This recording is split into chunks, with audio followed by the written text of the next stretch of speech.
Jay Berwanger is considered by many to be the first Heisman winner of the trophy.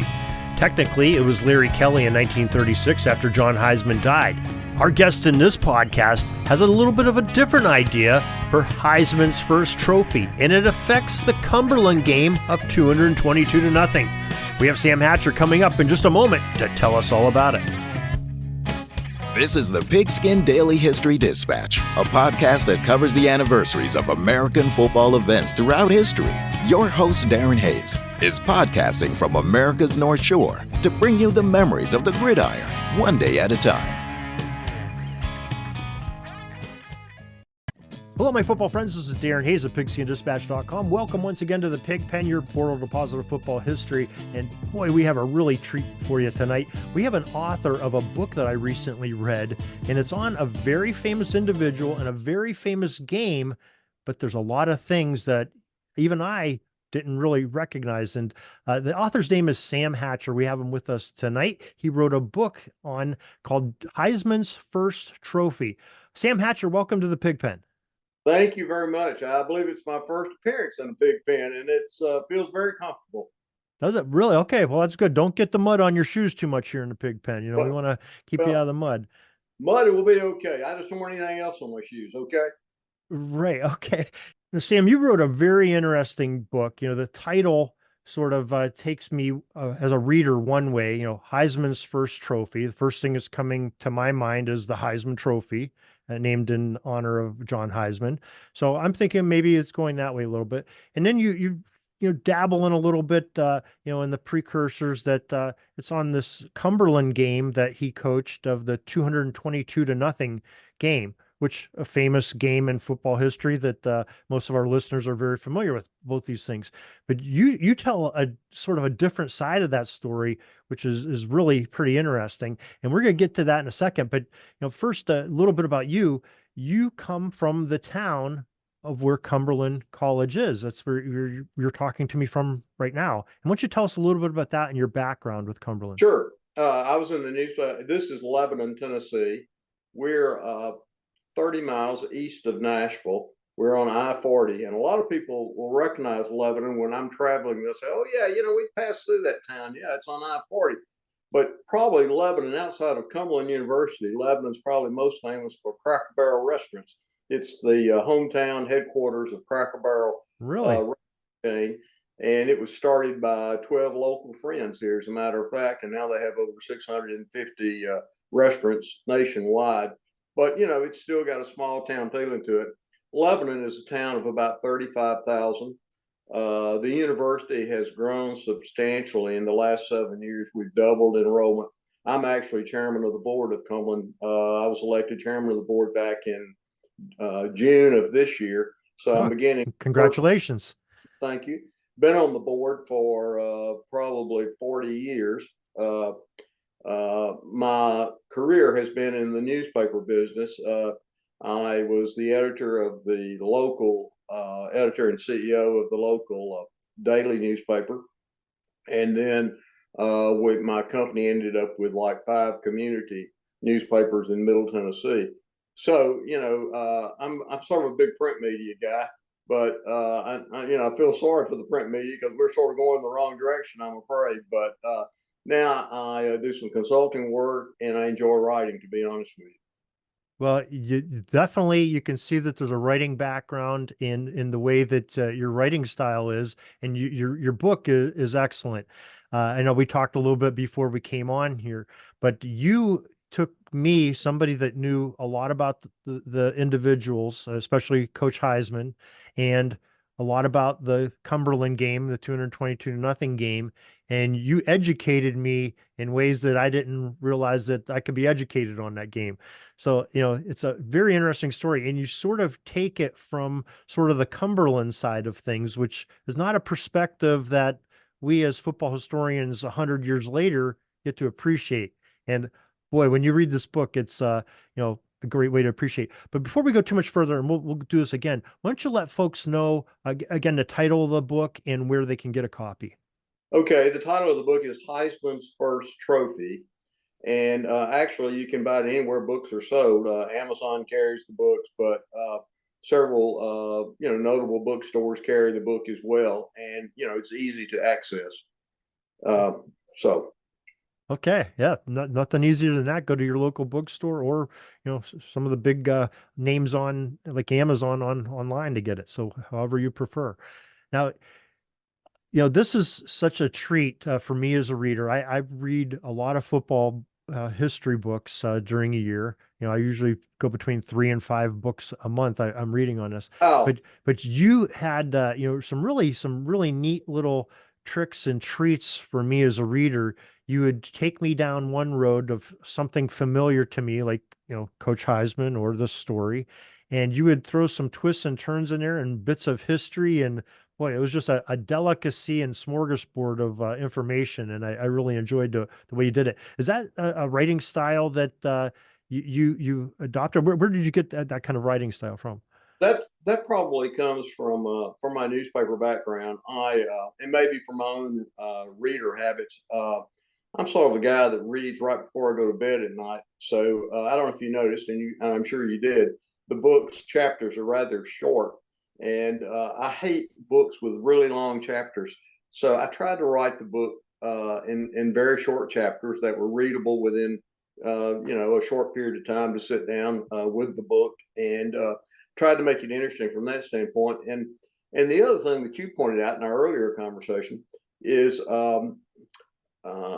I start the book not in 1916. I actually start the book with one of the heroes in the book, a guy named George Allen, who was a student at Cumberland at the time, a law school student at Cumberland at the time, playing golf with Dwight Eisenhower. And they were playing at Burning Tree. And George Allen, after graduation at Cumberland and after beginning his practice of law, he became a consultant to 4 U.S. presidents. And Eisenhower was one of those 4 presidents. So he and Eisenhower really developed a really strong, close relationship. And they played golf frequently in Washington at Burning Tree Golf Course. And I learned this from studying a little bit of history about Eisenhower, and then obviously about George Allen. And ironically, I had played Burning Tree Golf Course maybe 4 or 5 times with a friend of mine who was a member there. And I knew some of the nuances about Burning Tree there. No women allowed on Burning Tree's golf course at all at any time, except on Christmas Eve. And they let women come in on Christmas Eve to buy gifts for their husbands or their better halves, you might say. So I knew a lot about Burning Tree, and it was sort of neat to throw that in the book. And I thought, well, that's probably a pretty good place to start start this story. Yeah, no, that was sort of the first curveball you threw at me, because the name George Allen to football historian is going to take you to a coach from the 60s and 70s that, and I started doing the math in my head. And we've had some guests that wrote books on George Allen, recently. Of course, some famous LA Rams and Washington Redskins head coach. So you made me start doing the math. I'm thinking, okay, Eisenhower's president, George Allen in Washington. That doesn't line up. It's probably a couple decades off there. So, and you don't really reveal too much of it. At least I didn't perceive it, of who this George Allen was. I'm thinking, okay, maybe the George Allen I know is in there, but it's a totally different George Allen, and you sort of unveil that later on. But what an interesting way to start it, and sort of take me down a path I wasn't expecting. Well, ironically, I tried every way in the world to connect those 2 George Allens when I first started writing the book. I thought, well, that's just too crazy that there'd be one George Allen at Cumberland in Tennessee and another George Allen with the Washington Redskins. And I'm thinking this may have been Redskins George Allen's grandfather or father, and there were so many people. Cumberland has got a really interesting history because at one time it was known as the Harvard of the South, because so many people came to Cumberland's law school. If they didn't go to Harvard, they came to Cumberland. And as late as the 1970s, mid 1970s, Harvard had the most members sitting in Congress, and Cumberland had the second most members sitting in Really? Congress. So, it's a pretty distinguished school from that standpoint. And I thought, well, maybe it's possible that these 2 George Allens are related. Then when I started digging into the George Allen at Cumberland, I found out he was from a small town in Mississippi, and there's no way you're going to connect those two George Allens, So that sort of killed that point. As much as I wanted to make that happen, I couldn't stretch it. I just couldn't make that happen. Yeah, that was, it sort of took me to another point I was gonna make. I was gonna make it later, but maybe I'll do it while memory. I didn't realize, okay, I'm from Pennsylvania, which is probably a little bit more mature in as a well, it's a Commonwealth, but as one of the 50 states in the United States than Tennessee is. I think it got statehood, was the second one to get statehood, if I'm correct. And I'm sitting there thinking, okay, I know how many bigger colleges and stuff we have in football history here in Pennsylvania, and a lot of football history. But I'm sitting there thinking, okay, you're talking about Cumberland and some of the good teams that they had, and despite this shellacking they took, which we'll get into in a second. But and I know Sewanee is down there, and you have Right. Vandy, and just in that middle Tennessee area back over 100 years ago. And that's, I mean, really a hotbed for football uh, in that era, which is, I found that kind of surprising too. Well, and that's really interesting that you say that. It was a hotbed for football, but and that's sort of the premise for the book. Nationally, football wasn't really respected in the South, as we've discussed. And in 1903, Cumberland beat. I hope I can remember this. Cumberland beat Alabama, Mhm. LSU, Tulane, Vanderbilt, and tied Clemson in the first bowl played in the South. And ironically, Clemson was coached by John Heisman in 1903. So Cumberland actually had played Heisman once before, and that was in 1903. But a lot of people don't realize that about the strength of football in the South. And at that time, and I'm sort of getting into the book if that's okay, but at Yeah. that time, and the subtitle to the book is how the game changed football in the South, and the story is the fact that most of the national media, they were in areas like where you are in Pennsylvania, and they were in the Northeast, and at that time, Harvard, Penn, Army, a lot of the Ivy League schools, they became the national champions because the national media was close to those schools, and therefore they knew the strength of those teams. And when they started voting for the consensus national champion, it was always one of those teams from that area because they weren't familiar with teams in the South. And it had they couldn't jump on an airplane and fly 2 hours to watch a game in Tuscaloosa, Alabama, or in Knoxville, Tennessee. They had to take what they had right there at home, and pretty much report on those games. And Really fun. couldn't watch them on television or listen on the radio either. That's right. That's exactly right. Frank DeFord, the late Frank DeFord, did a great commentary on my book several years ago, and I'll never forget it. It was in October. There was a really good football game on TV that day. Tennessee was playing. I'm sort of a Tennessee fan, and Tennessee was playing somebody, and my wife and I are sitting in the den. We got a fire going in the fireplace, about to watch the game, and the phone rings, and the gentleman on the other end says, in a really deep radio voice, "Mr. Hatcher, this is Frank DeFord calling.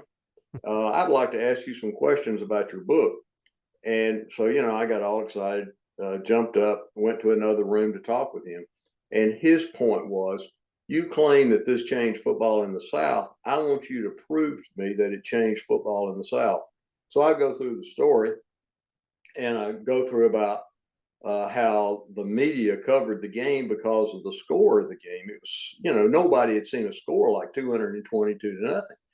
And I said, because of that, it got so much media attention. Georgia Tech went undefeated in the next year in 1917, and because of the game against Cumberland, the 222-0, people started watching Georgia Tech and watching football in the South. The national media did, and they voted Georgia Tech the consensus national champion then in 1917. So after I went through this long explanation with Frank DeFord, he said, "Mr. Hatcher, you have convinced me. I am convinced." And his broadcast a week later was that this book had changed football in the South, and he sort of made my point on the radio. But anyway, one of the good things that happened to me. Yeah, you definitely proved that point.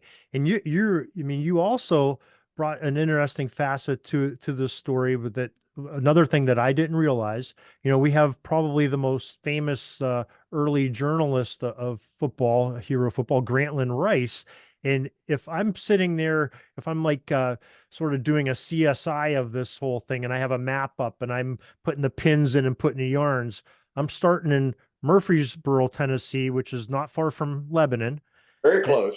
And I'm putting a pin in there because that's where Grantland Rice is from. So he's probably very familiar with Cumberland, I'm assuming. And then you take that down to Atlanta where this game is played, and Grantland Rice is there at this game, but he's because he wrote, as you say in the book, for one of the Atlanta papers, but he's currently at that time in 1916 when this game's being played, works for a paper up in New York. New York. That's right. That's exactly right. So you have this big triangle that's Cumberland's really sort of involved with heavily, and you have probably the best coverage and most respected journalists of sports at that time, Grantland Rice, who's sort of creating sports journalism, in a big way and has a lot of influence on him because he's the guy just less than a decade later takes over for Walter Camp and choosing the All-American team and probably national champions and things like that, which Walter Camp had done for the first 20 some years of football, 30 years of football. No, I think you're exactly right. And, that's interesting because obviously he had an influence being in New York. Grantland Rice had a tremendous amount of influence. And, what's always sort of bothered me about the story is, and I'm sure you've had the same experience perhaps, but when I say uh, I'm on the board at Cumberland University in Lebanon, and then there's somebody that always laughs and says, "Yeah, that's the school who got beat by Georgia Tech 222-0." But they never know the story behind the game. And, that's to me has always been sort of an insult. I've always wanted to explain why Cumberland got beat 222-0. And it was sort of a David and Goliath story. And that's really inspired me to write the book, to tell the story. And you sort of pointed that out yourself, that there's a lot about this game that people don't realize. On the outset, people just generally think, well, Tech had a much better team than Cumberland, and they just chose to run the score up. Well, that's really not what the deal was at all. So I don't want to get into that yet, but you tell me when, and we'll get into that Well, game. I think we should, but I think first of all, I mean, if I look in retrospect of looking back at the book, you have it set up like a normal story. You have a beginning, middle, and an end. You have a protagonist and an antagonist. And the antagonist is kind of surprising when you have a book titled Heisman's First Trophy. I think that's one of the ironies you threw at me. Heisman is almost the antagonist in this book because we're looking sort of through the lens of a Cumberland perspective, and our man George Allen is our protagonist. Is that fair to say? I have to say you're exactly right. Yeah, that's exactly right. And George Allen was sort of my kind of guy. He often bragged about being second from last in his law school class. He wasn't, he wasn't the brightest law school graduate by any means, but he had an overwhelming personality. Was very popular on campus, and and what people don't really understand either. At this time in 1916, the guy that was the manager of the team, who was George Allen, a student manager, he was like an athletic director. He's the one that made up the schedule. He saw that the uniforms got washed week to week.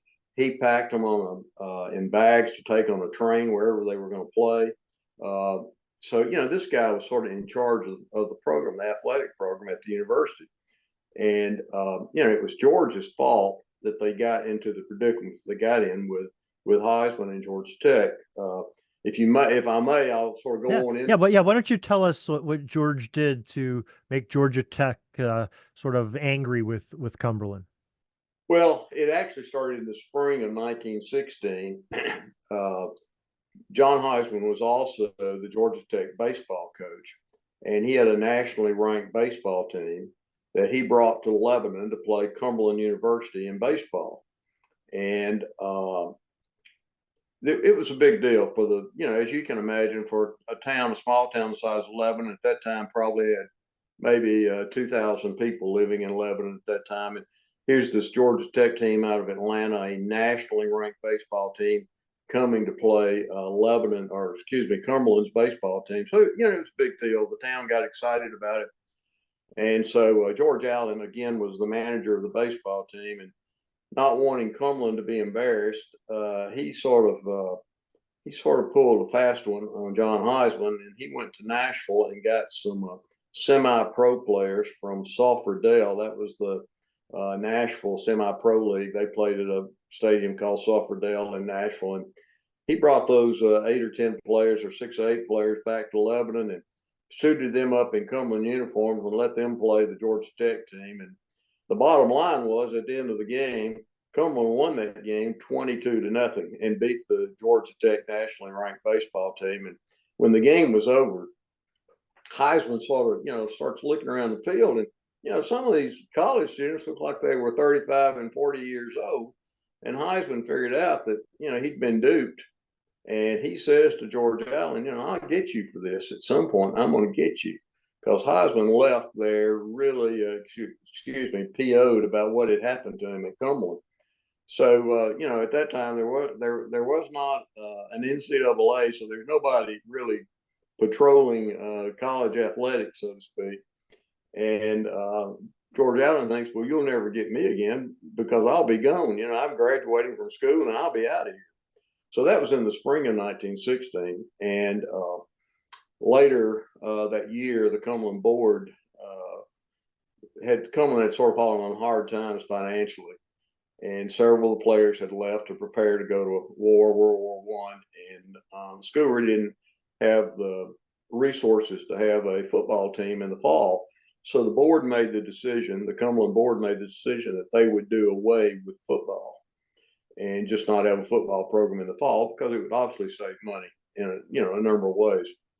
So the president of the university told George Allen to notify all the teams on the schedule that Cumberland would not be playing them in the fall because they weren't going to have a team. And George Allen did that. He notified every one of the schools, but overlooked Georgia Tech and did not notify Georgia Tech. And that's where the rubber sort of hits the road because that's how Heisman decided he would get some revenge and get back at Cumberland. Sort of the rest of the story. So George Allen writes Heisman and says, look, I'm sorry, I should have notified you earlier, but we're not going to have a team in the fall, so we won't be coming to Atlanta to play you. And Heisman writes back, said, oh yeah, you will. You'll be coming to Atlanta to play this game, or you're going to face damages of a lawsuit, civil lawsuit. And George Allen writes back and apologizes and said it's his fault. He's a student manager and it's fault.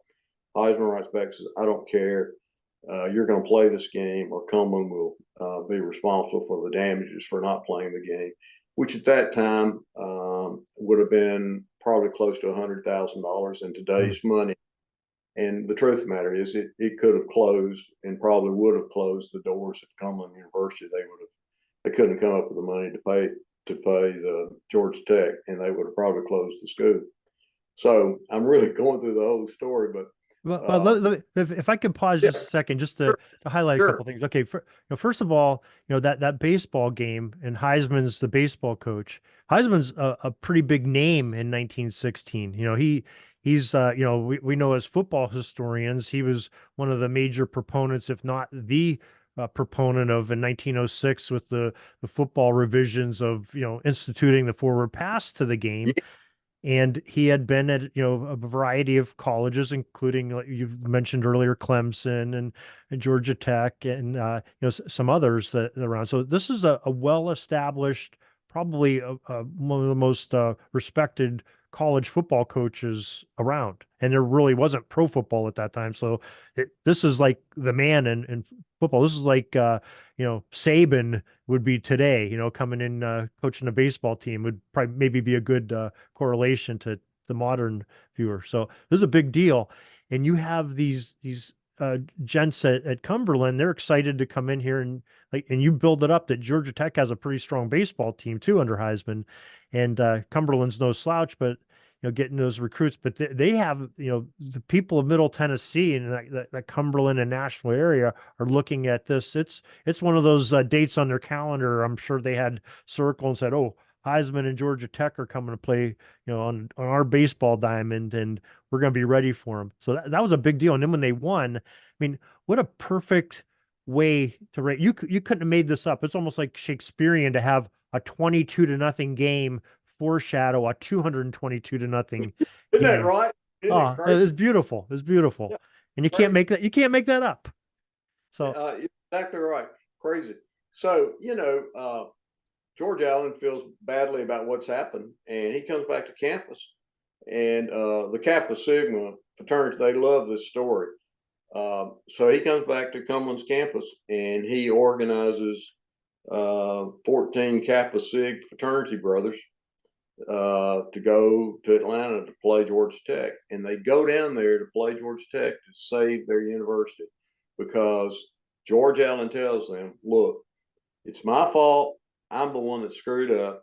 But if we don't put a team in uniform and go to Atlanta and play Georgia Tech, our school is probably going to close.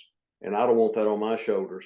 And he convinced the Kappa Sig fraternity to take 14 players, get on a train, and go to Atlanta and play Georgia Tech. yeah, I'm still amazed too. I mean, George Allen was a hero after that baseball game. I mean, Yeah, you tell about parties and bands playing, and he's yeah. celebrated for weeks afterwards, and they're patting him on the back and a great deal. He goes home for the summer and works his summer job to make money for school, comes back in the fall, and now all of a sudden, knock at the door. The president of the college comes in, and his buddies are still there, patting him on the back. Hey, yeah, remember that back last spring? This is a great deal. And then the president sort of takes him out and to a private place and drops the bomb on him. Hey, We got Georgia a problem. Tech, yeah, Georgia Tech may sue us and close our doors, or we got to play football for a team that we just closed shop a few months ago on. So, he goes from hero to almost goat, at least in the eyes of the faculty at the school. I'm sure his chums in the frat houses and the folks in the community are still behind him, say, "Hey, this is our guy, man. He beat the big dog." It's so this is kind of a real ironic situation for George, and very troubling to him. He takes it very personally, and like you said, he has to fix this issue that he sort of created by but I just can't believe the whole abrupt halt and of this whole momentum for Mr. Allen here. So that's kind of amazing. Well, and it is amazing. You're exactly right. And, he was obviously gifted in a number of ways. And, these Kappa Sig kids, I'd call them at that time, several of them had never played football at all. And, I know you read there's a sort of a humorous story in the book where, sort of parentheses in this, a lot of people ask me, so where do you find this stuff? How did you know about all this? Well, number one, on the game itself, the Atlanta paper carried, factual stats about the game.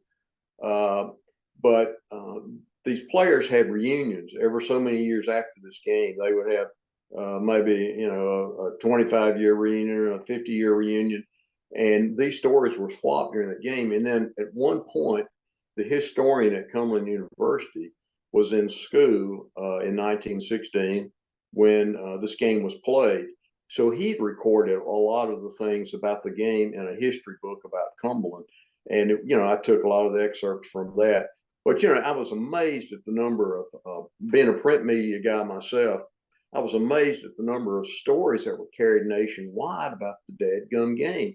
There was a small town in Texas that carried the story, and this story didn't run till like maybe 10 days or 2 weeks after the game was played, because it took a while to get the story from the East Coast to the Midwest or the West, and or Southwest, I guess, in that case. But so this Texas newspaper carries the story, and they say in their headline, let's see, the headline was, I believe, University of Georgia beats Cumberland 222-0. They had the score right, but they had the wrong school because they had the University of Georgia instead of Georgia Tech. But, again, it just tells you about how much print coverage the dadgum game got. And, it was significant. I didn't finish the story, I guess, though, but when John Heisman, toward the end of the game, was going down his bench, making sure all of his players got in the game, as you see today, with the score being that much, he goes down the bench and he finds a kid on the bench with a blanket covering himself up. And Heisman pulls the blanket back, and it's a Cumberland player. So Heisman thinks, well, this kid has had a concussion in the game and has gone to the wrong side of the field. He's sitting on the wrong bench. And he says to the kid, he says, son, you're a Cumberland player and you're on the wrong side of the field. You're on the wrong bench. And the kid looks up at Heisman and he says, yes, sir, I know that. But he said, if I go back to that other side, they're going to put me in the game, and I'd rather just stay over here if it's okay to you, Coach Heisman. And I stay over there. But there are a lot of funny things about the game, really itself. Yeah, you bring up a lot of little. I mean, that was a hilarious story. I thought that really entertaining, and but there was little tidbits you had in there, and you do it in a unique way where you have the story sort of on the white background with the black text, and you have these little gray boxes pop up, and you're bringing these tidbits of little side stories of history of, whether it be about George Allen or Coach Heisman or one of the other characters, and one of them that you have, we're in the middle of this game, your coverage in the game, you have probably, I don't know what, 4 or 5 chapters on the game itself. And so going through the game, play by play, painful point by point that, they're just racking up, all these 222 points in this game. And you, all of a sudden, one comes up that you say, I forget exactly how you said, but possibly the first occasion of a huddle in a football game. That's true. Yeah, why don't you tell us a little bit about that? So Cumberland was going back to sort of get their breath and sort of figure out what they were going to do next. And at that time, teams didn't necessarily do that. And that was sort of the introduction of the huddle to college football when Cumberland did that and went back and, would sort of like figure out where they are and what they were going to do next. And that was the introduction of the huddle as far as and that's been recorded too in different places. The Philadelphia Inquirer did a tremendous story on this game, and being from your neck of the woods, that might be of interest to you. But they actually did some history about the letter that Georgia Tech sent to Cumberland threatening the lawsuit, and actually published the letter. I believe, if I remember that correctly, it was actually published in the Philadelphia Inquirer. So I'm sort of skipping around on you. I'm sorry about that. No. Well, I'm glad you mentioned that letter, because I wanted to bring up the point of the letter that George Allen sort of hand wrote and got approved from the president of the college, President Hill, and sent back to accept the challenge that they were not going to pay the $3,000. They were going to play the game. And, it's, I don't know, it brings up sort of the character of what George Allen must have been. He was a confident guy, sometimes a little bit arrogant. Maybe, this 20-something-year-old kid, maybe his youthful exuberance, overtook him at this moment. But he made a statement at the end of that letter telling Heisman and the president of Georgia Tech that they were going to play the game, that sort of, I don't know if it irked the fire, but you had it. I think you even mentioned in the book that Heisman must have took pause and had to ponder on a little bit. So why don't you share with us what was in that letter? You might have to help me on that one a little bit. I'm not sure that I can. He goes through and tells Heisman and I forget who the president of the college is of Georgia Tech, that we're going to be down, and we're going to have men down there on this October 7th, 1916 in Atlanta. We're going to play the game. And he ends it with a statement, sort of like a postscript. Oh yeah, and we're going to win. Yeah. Oh yeah. Yeah. We're not coming just to play. We're going to win the game. Yeah. That's funny about that, which sort of goes back to at the halftime of the game, and you probably recall that. Um, Heisman tells his team, they're up 111-0 at the halftime. And Heisman warns the Georgia Tech team, watch out for those Cumberland boys because you don't know what they're going to be doing next in the second half. Be alert, watch out. Don't take this for granted that we got to win. And I'm assuming that goes back to his baseball experience in Lebanon would be my only thought about that. And that came right from the players, the Georgia Tech players themselves. That line did, because that was something that came out of one of the reunions that they had said that Heisman warned them, be careful down in the second half. We're up 100 points or 111 points, but watch out for Cumberland because you don't know what those boys are going to do in the second half. Yeah, and that sort of sets up a few moments later in time from Heisman telling his players that, they come out of the half. George Allen's trying to protect his guys from, getting their heads knocked off. He wants to get everybody home in one piece, and he knows they're not going to win this game. 111-0, like you said, halftime. So Allen approaches the officials of the game and makes a request. And why don't you tell us that scenario, the request he makes at halftime, and then Heisman's response to that? Yeah, about shortening. I assume about shortening the game. Yes. Heisman agreed to that, and I'm not sure I remember the exact verbiage in that. But as I told you earlier, it's funny about this when you start asking questions. I swear to people, I did read the book, but sometimes I forget. But you might have to help me with that part of that. Well, but Allen goes to the officials and he says, "Hey, can we shorten the half?" And I thought it was an odd request. He asked for 12.5. I think if I'm in his thing, I'm saying, "Hey, can we have like 5-minute yeah. quarters?" But he asked for 12.5-minute quarters.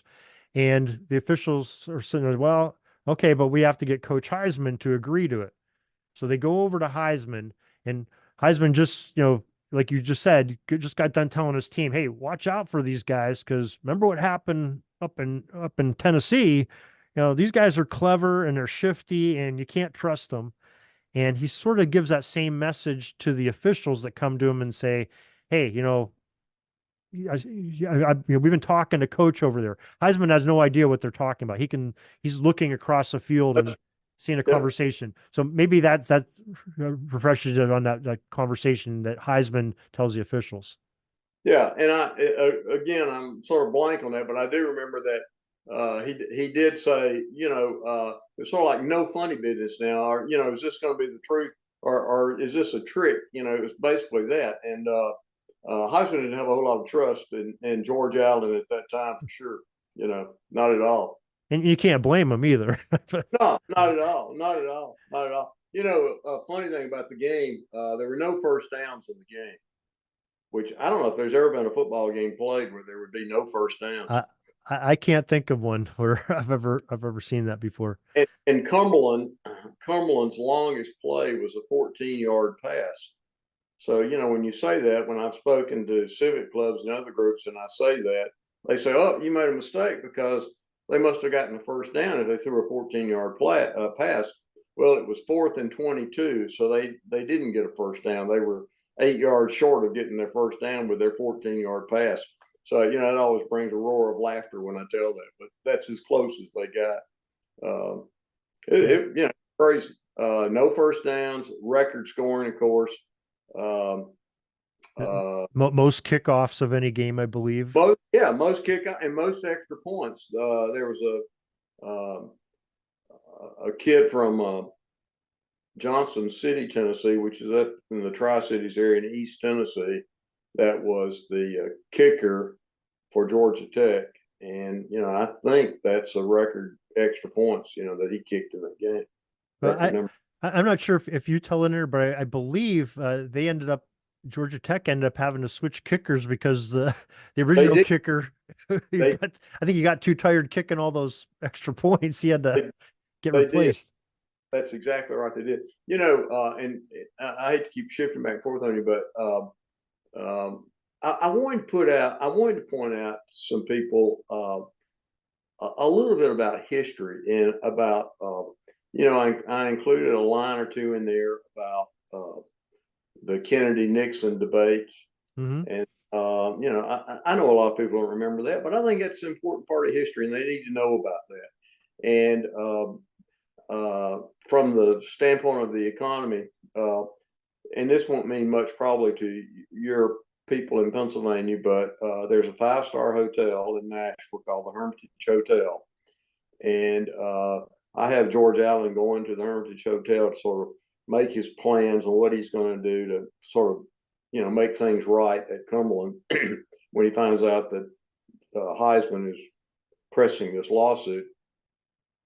And at that time, you could stay. I made a note of this. One night at the Hermitage Hotel cost $3.50, and a gallon of Jack Daniel's whiskey cost $3. So the Hermitage Hotel is in downtown Nashville. It's across from diagonally across the street from the Tennessee Performing Arts Center.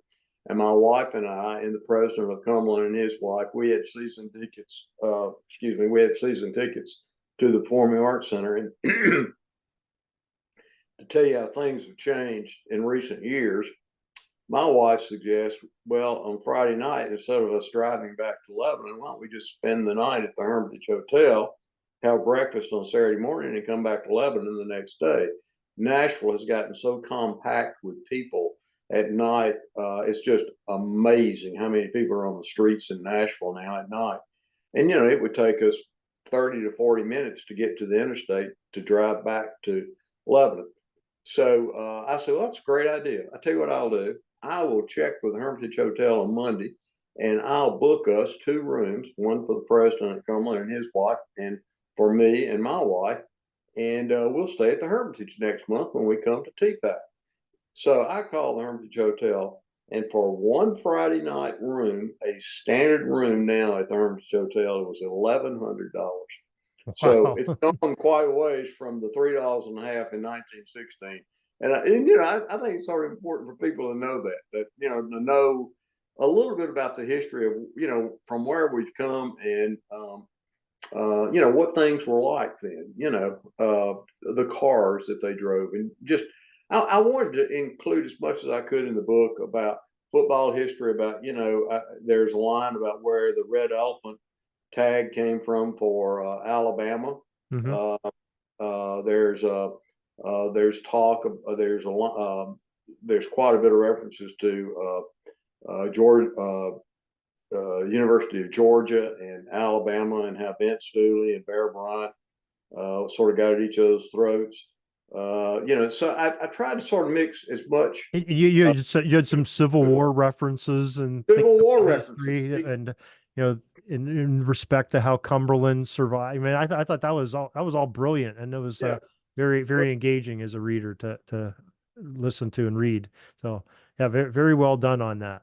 So okay, now you sort of make a broad statement. I think we said this a little bit at the beginning of, this may have been one of the most important games to bring the spotlight to football in the South, which, in recent times that's the mecca of, where the powerhouse of football is the SEC. Everybody, until this year with Michigan winning it, I think that either Clemson or Bama or LSU or Auburn, somebody was winning it from the South. So tell us a little bit, how exactly did that bring the spotlight, a 222-0 shellacking to the South?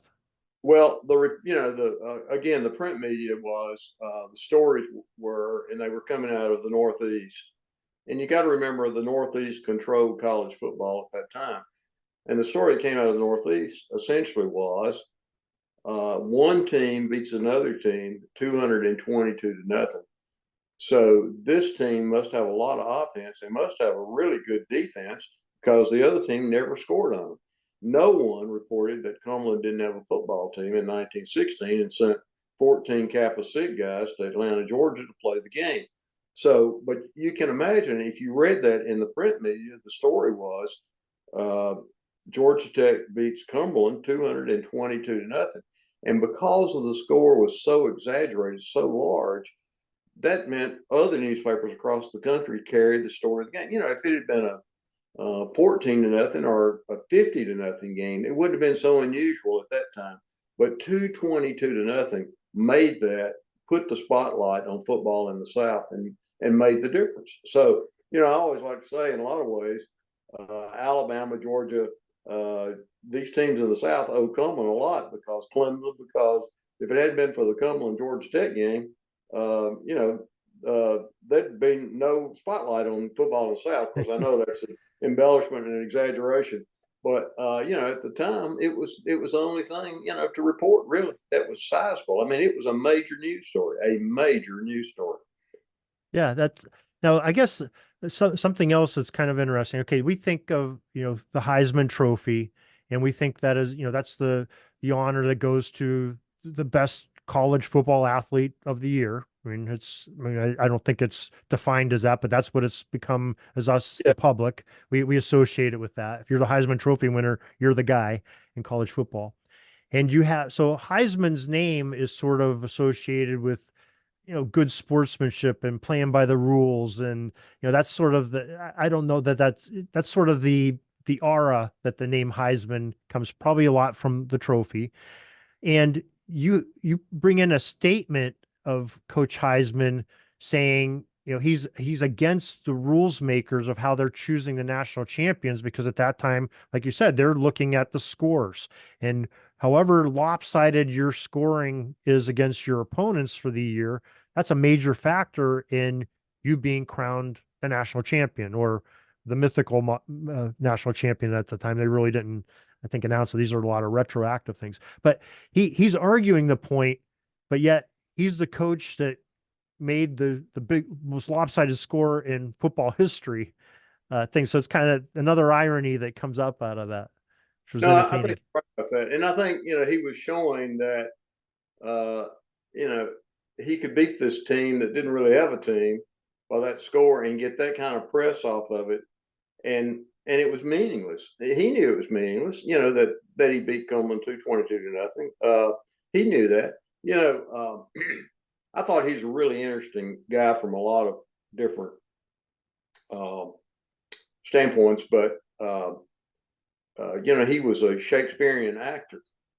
And when he was at Auburn, I believe it was at Auburn, in the summers, he would tour and do stand-up Shakespearean plays by himself to raise money for the football team, so they would have money come fall. And I was telling a friend of mine, about NIL. I was telling this the other day, and I said, who knows? It may have been John Heisman that started the NIL process back in 1916 or whenever, because he raising money for his football team. Jokingly, I said that, but he was a really interesting guy from another standpoint, and his divorce I thought was really interesting, and a lot of people don't know that's why he left Georgia Tech. But as he was going through the divorce with his wife, he was wanting to do that in a way that was not upsetting, that didn't place a cloud over their marriage, so to speak. And he told his wife, he said, "Wherever you choose to live, I will either stay here or I will leave Atlanta." And he said, "You choose. If you want to stay in Atlanta, I'll leave. If you don't, I'll stay in Atlanta and coach at Georgia Tech." And his wife made the decision that she wanted to stay in Atlanta, and that's why he resigned from Georgia Tech, was because of the divorce. Now, how many times would that happen today? That's not going to happen today.